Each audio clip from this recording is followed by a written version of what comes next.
para po sa mga kababaihan.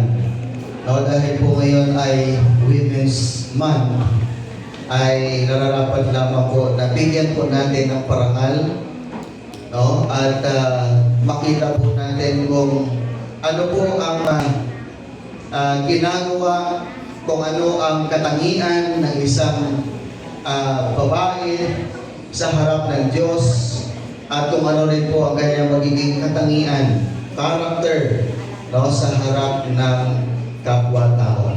Okay? At ang mensahe po ngayong umaga ay aking po pinamagatang nag-aalalang asawa ni Pilato, or a worried wife, no? So siguro po in general natin, pero dito po kasi kaya sinabi ko po na a worried wife, no, ni Pilato is because ito po yung binigyan din po ng mensahe ngayong umaga dito po sa talata ng Mateo chapter 27 verse 19. At sinasabi po ng talata na ito na kapag ang isang babae, ang asawa, ang babaeng asawa ang siyang unang nakakilala sa Panginoon at meron siyang malalim na kaugnayan at magandang relasyon sa Diyos, ay tiyak po na pagpapalain maging yung husband niya at yung kanyang mga anak. Naniniwala po ba kayo roon? And vice versa, ganoon din po. Kung ang lalaki po ang unang nakakilala sa Panginoon, ay blessed din po yung wife niya at maging yung kanyang mga anak. Pero pasensya na po sa mga kalakihan dahil bigyan po natin muna ngayon ng diin, yun po mga yung kababaihan. Amen po ba? Pero wag po kayong mag-alala mga kalalakihan kasi may magandang hamon po sa mensahe ngayong umaga.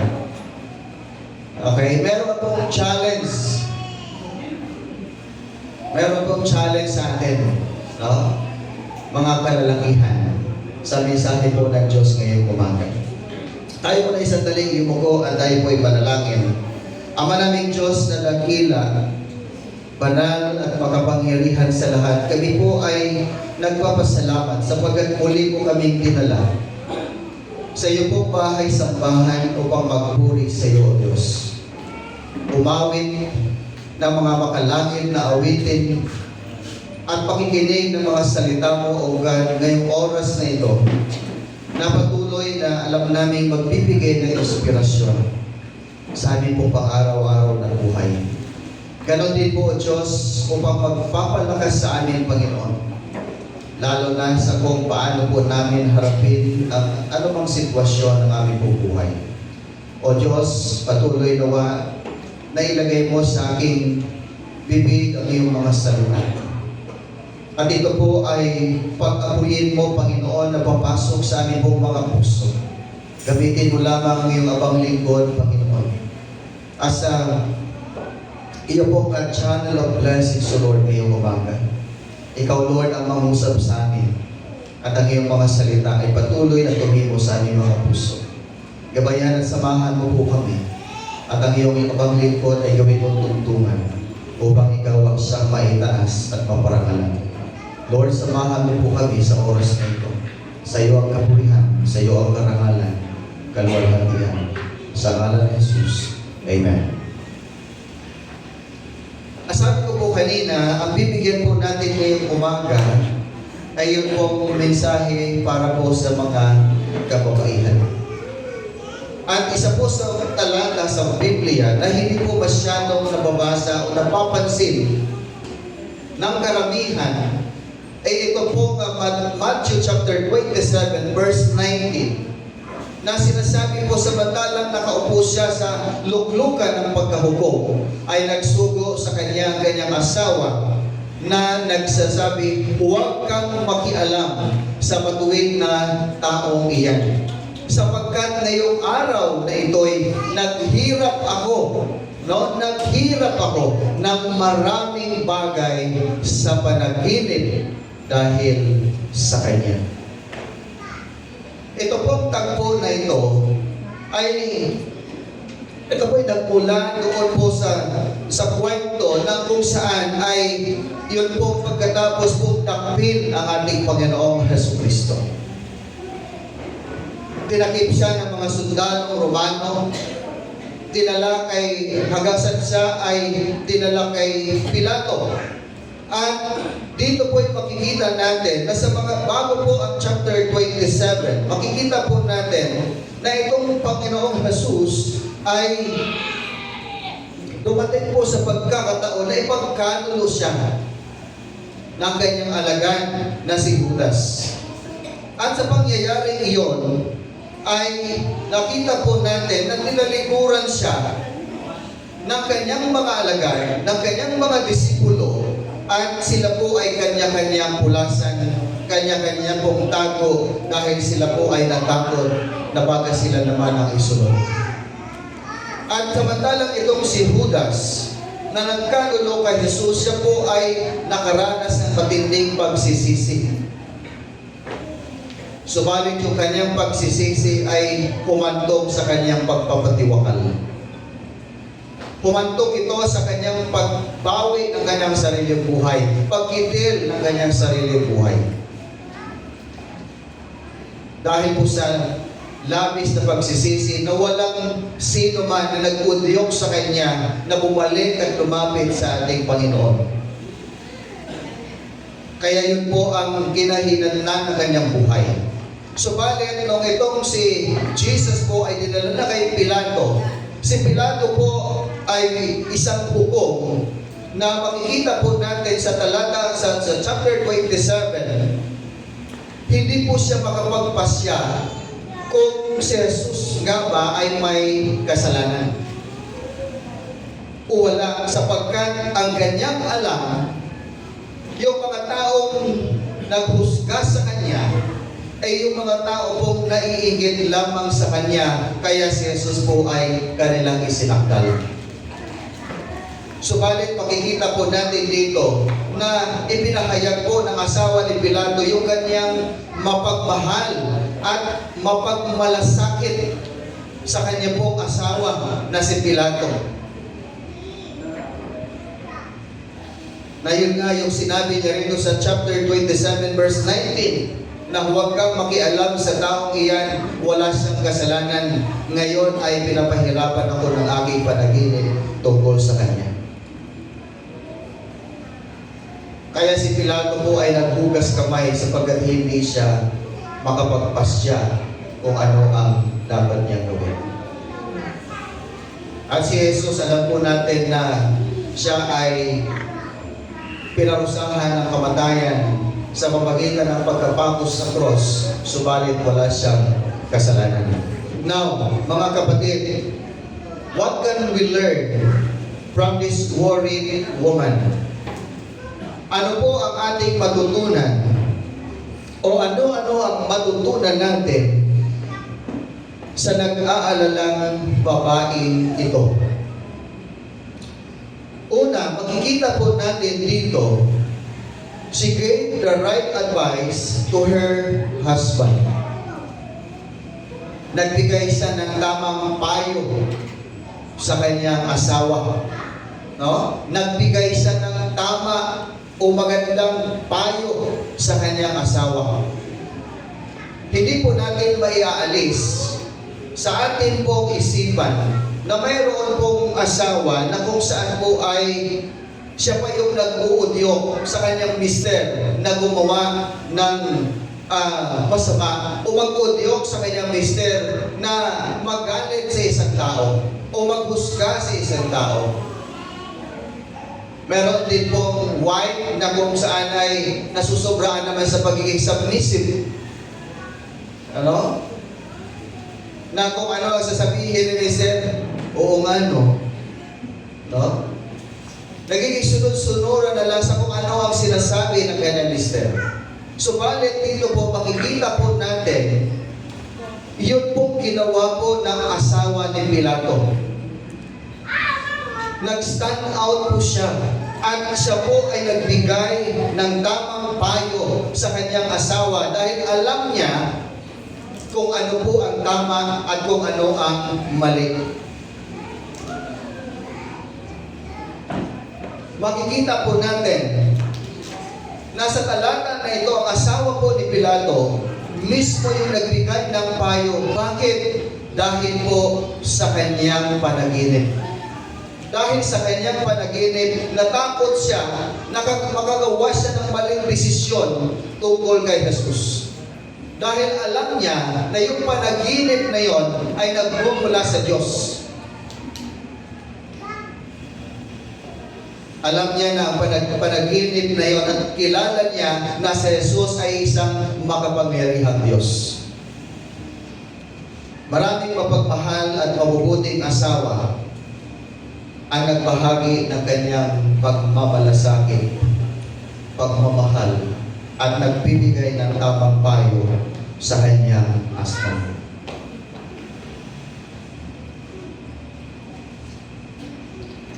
Tinahangan niya na maging ligtas ang kanyang asawa. Meron pa po ba rito, mga kapatid, na mag-asawa na bago pumasok si mister ay ipinapanalangin niya yung mister niya na nawa ay maligtas siya mula sa kapahamakan? Amen. Praise the Lord. Palakpakan natin ang Panginoon. Ito ang dapat na ginagawa po ng isang asawang babae na kung saan ay merong takot sa makapangyarihang Diyos. Nagbibigay siya ng panalangin upang iligtas mula sa kapahamakan. Iligtas mula sa temptation yung kanyang asawa. Nananalangin siya sa kanyang asawa na tumugon din sa pag-ibig ng Diyos. Lalo na yung kanyang husband na hindi pa nakakilala sa Panginoon. Lalo na kung yung kanyang husband ay patuloy na namumuhay ayon sa pag-uudyok ng kasamaan, ng kaaway. Ipinapanalangin niya na, Lord, nawa yung asawa ko ay makaranas din ng pag-ibig mo katulad na itinaranas mo sa akin.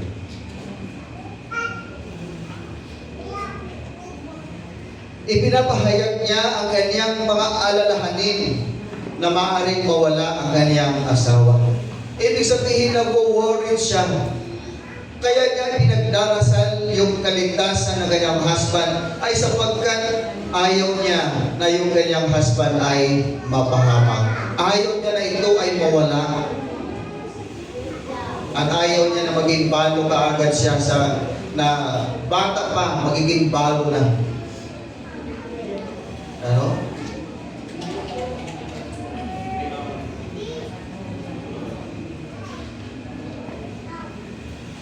Kita po natin. Napaka ganda ng puso ng babae ito, ng ganong asawa. Oh.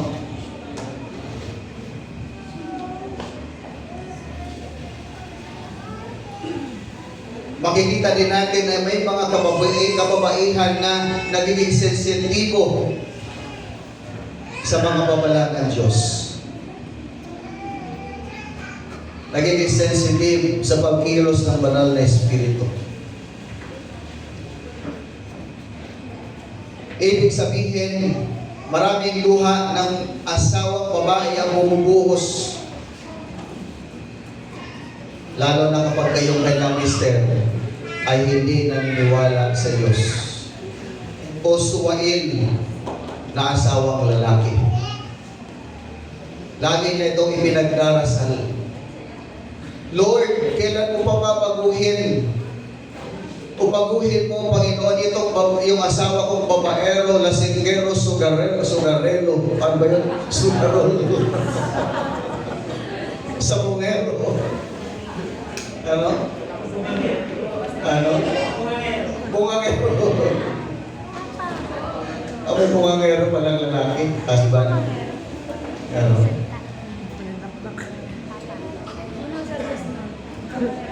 Maraming luha ang bumubuhos ng malalahaning asawa na ito. para yung kanyang husband ay magbago. Kaya,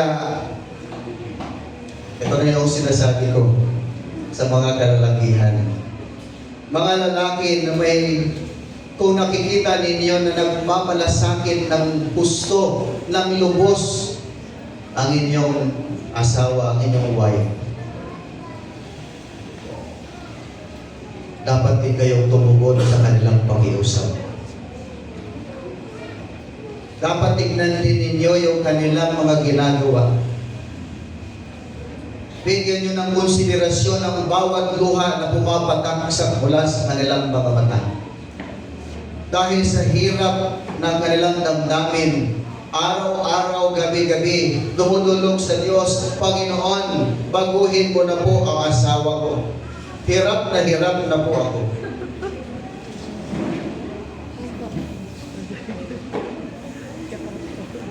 Ilang minutes? 16. Ibig sabihin, tayong mga husband ay dapat nakikinig, lalo na sa tamang payo ng asawa natin. Amen, mga kalalakihan? Parang ayaw niya pa. Amen, mga kalalakihan? Amen.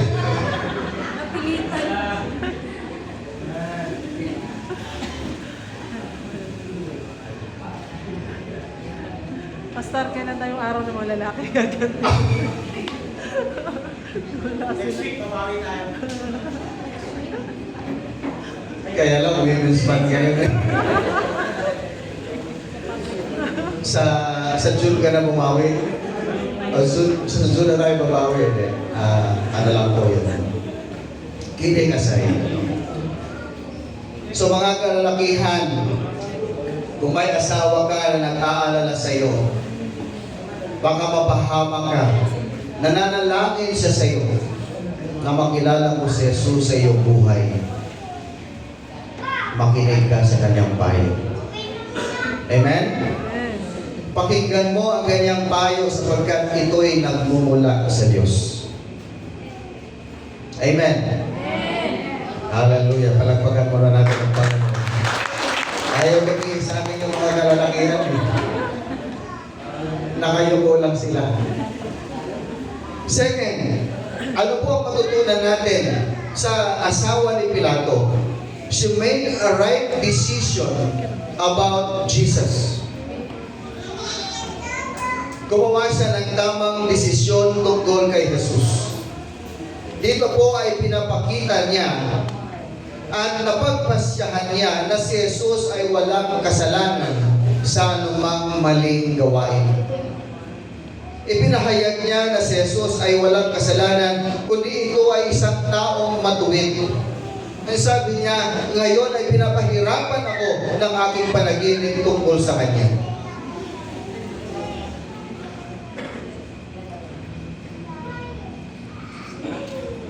Kaya nagpasya siyang gawin ang lahat para maligtas ang kanyang asawa mula sa kapahamakan.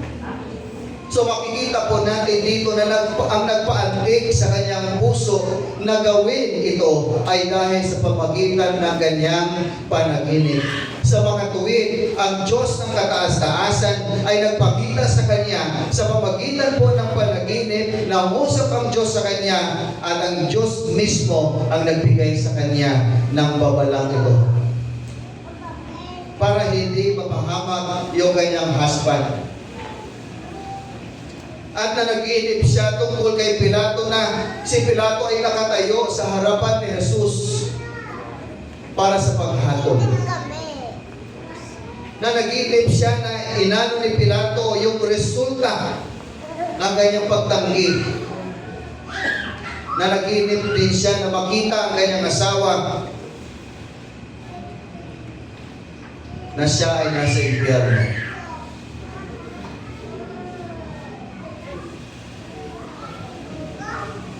Kaya, ang asawa po ni Pilato ay nagpasya at sabihin kung ano ang kanyang napanaginipan. Nagpasya siya na sabihin kung ano ang laman ng kanyang puso. Sapagkat ayaw niya tuluyang mapahamak ang kanyang minamahal na asawa. Mga kapatid at mga asawang babae na nagmamalasakit sa kaluluwa ng kanilang asawa ay hindi mabibili ng salapi. Amen? Hindi mabibili ng salapi. Kaya po ibinababad nila sa panalangin na nawa ang kanilang asawa ay makakilala sa Panginoon.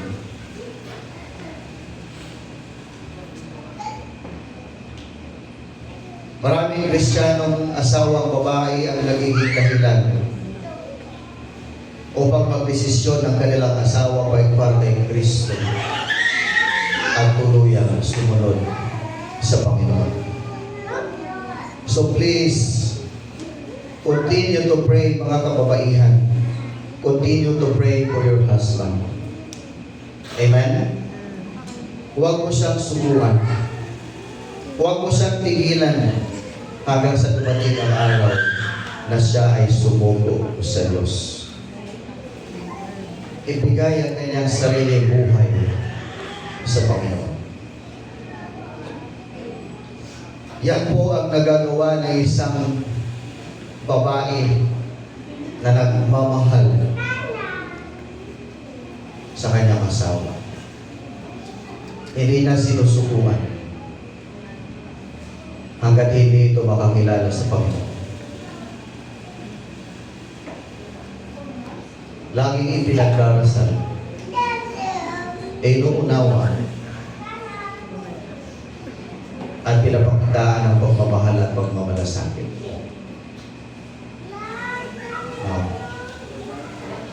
Marami po sa atin mga kapatiran na hanggang ngayon ay patuloy pa rin ipinagdarasal ang kanilang husband. At ang iglesia nito ay kasama po ninyo.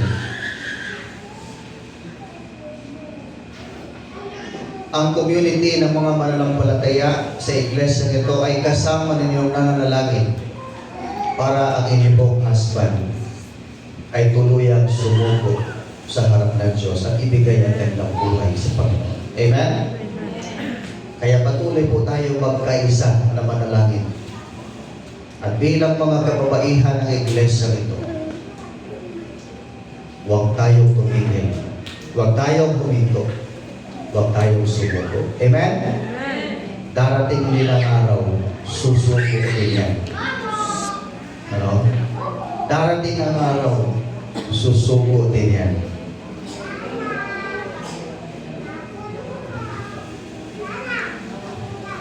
Ikatlo, na matutunan po natin sa asawa ni Pilato, siya po ay nagtakda ng tamang halimbawa para sa mga asawa na babae sa lahat po ng panahon.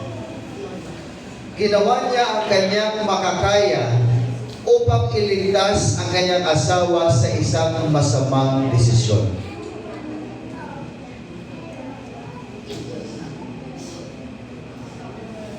Dahil makikita po natin na dahil nga si Jesus ay alam ng marami na wala siyang kasalanan, sinasakdal lamang siya sapagkat yung mga taong nagsasakdal sa kanya ay naiinggit sa kanya. Kaya kung ano-ano po ang binabato sa kanya para po siya ay mahatulan ng kamatayan. Kaya po itong si Pilato ay nakaligtas doon po sa maling desisyon na maaari niyang magawa. Kaya nga siya naghugas kamay. Ano? Naghugas kamay kasi hindi niya dinesisyonan sa sarili niyang kaisipan at sarili niyang pamantayan na husgahan ang Panginoong Jesus na makasalanan. Kundi ibinigay niya ang pagpapasya sa maraming tao.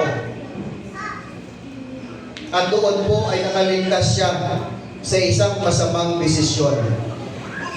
Makikita po natin dito mga kapatid na ang asawa niya ay napakasensitibo sa mga babala ng Diyos tungkol sa kaluluwa ng kanyang asawa.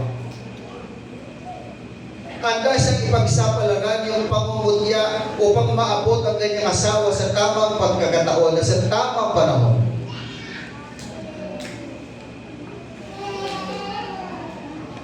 Naabot niya yung kanyang asawa sa pinakamatinding krisis ng kanyang buhay. Iniligtas niya yung kanyang asawa sa maaaring kapahamakan na maidulot nito sa kanya. Kaya sa atin pong mga kapwa mananampalataya, lalo na sa mga kababaihan, patuloy po kayong magpakita ng magandang halimbawa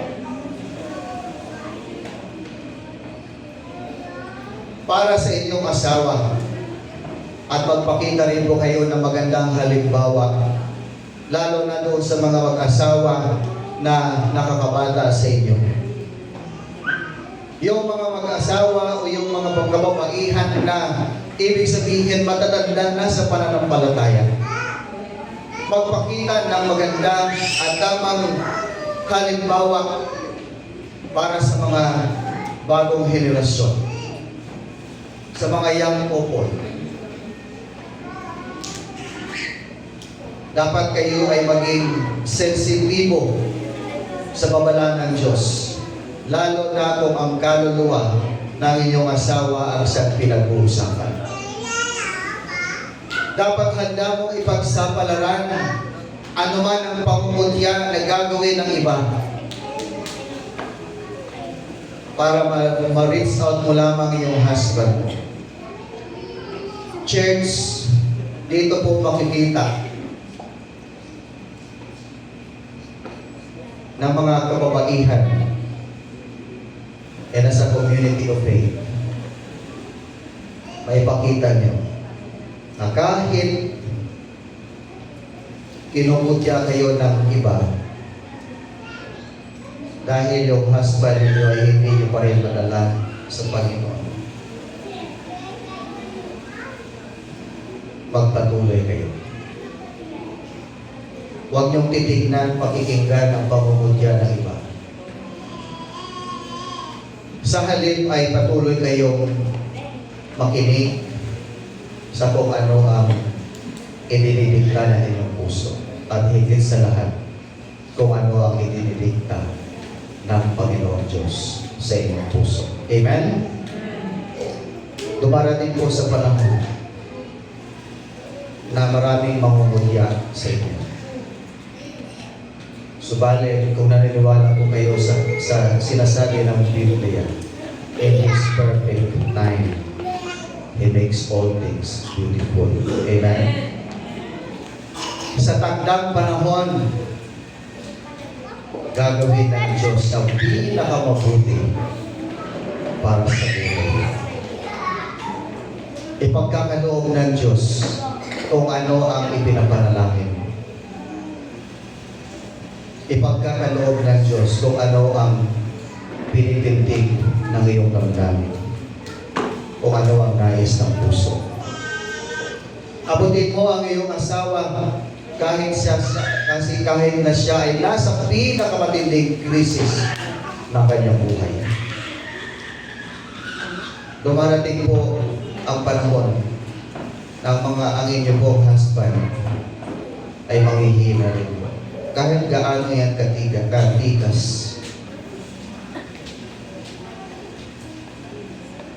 Dumarating yung panahon na mayroong mga maling pagpapasya na kanyang magagawa. Dumarating yung mga pagkakataon na may mga pinakamatinding krisis na inyong pagdalaanan. At wala pong ibang uunawa at mananalangin sa kanya sa ikaw, na mayroong malalim na kaugnayan at relasyon sa ating Panginoon. Amen? And lastly, sa halip na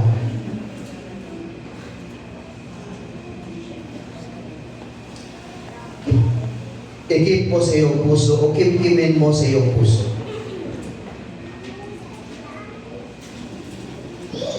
isama mo siya, dalawa kayo mismo ang lumapit sa Diyos. dalawa kayo mismo, mag-asawa, ang lumapit sa Panginoon. At pareho ninyong ipagdasal na nawa anumang krisis na inyong pinagdaanan, ito ay inyong malalagpasan. Huwag kayong tumingin sa problema. Tumingin kayo sa problem solver, ang Diyos. Amen. Ang Diyos. Sa Panginoon kayo tumingin. Huwag sa problema. Huwag sa kung ano ang hinaan ng inyong asawa o ng isang isa. Tumingin kayo sa Diyos dahil ang Diyos ay makapangyarihan. At alam niya kung ano ang inyong pinagdadaanan. So mga kapatid, mapalad ang mga lalaking may asawa na isinasakripisyo nila ang lahat. Amen? Mga kalalakihan dyan, kaway-kaway. Kung ang iyong asawa ay maraming isinasakripisyo para samahan ka, para pagtiisan ka, para mahalin ka, mapalad ka. You are so blessed. You are so blessed. Amen. Amen.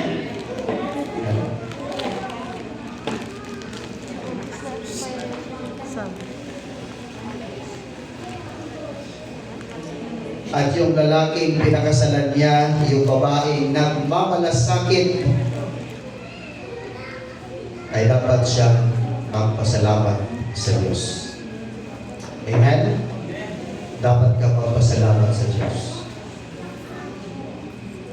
Ituring mo siya, yung wife mo, na isang blessing from God. Ituring mo siyang blessing. Hindi sumpa. Hello?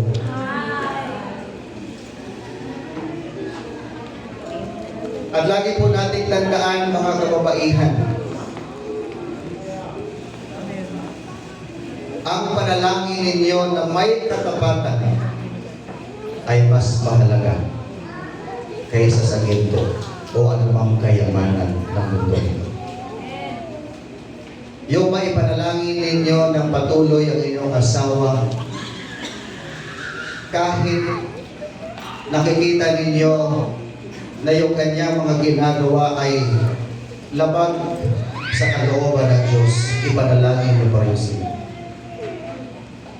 Huwag ninyo kaagad sila husgahan at sasabihin, tama na, sobra na, palitan na.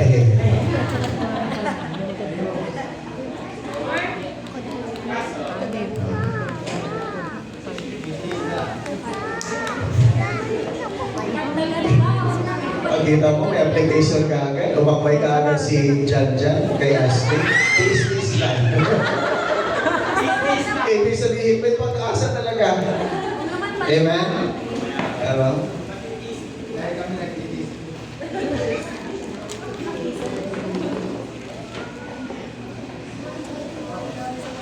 So yung challenge po sa atin ngayong umaga,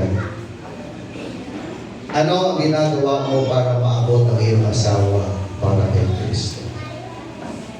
May ginagawa ka ba? O sumusubo ka na? Church, the challenge is, ano ang kaya mong magawa? And in fact, malaki ang magagawa mo. Sapagkat malaki ang nagagawa ng panalangin ng tao matuwid. Amen? Hello? Hi! May magagawa ka sapagkat malaki ang nagagawa ng panalangin ng taong matuwid. Ang mga asawa na ngayon na kung saan ay nakikita natin neutral ay dapat magpasya para kay Kristo ngayon. Gawin po natin itong challenge sa ating pong sarili.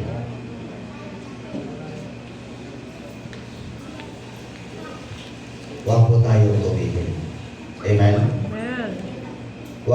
tayong tumigil sa paglilingkod sa ating Panginoon.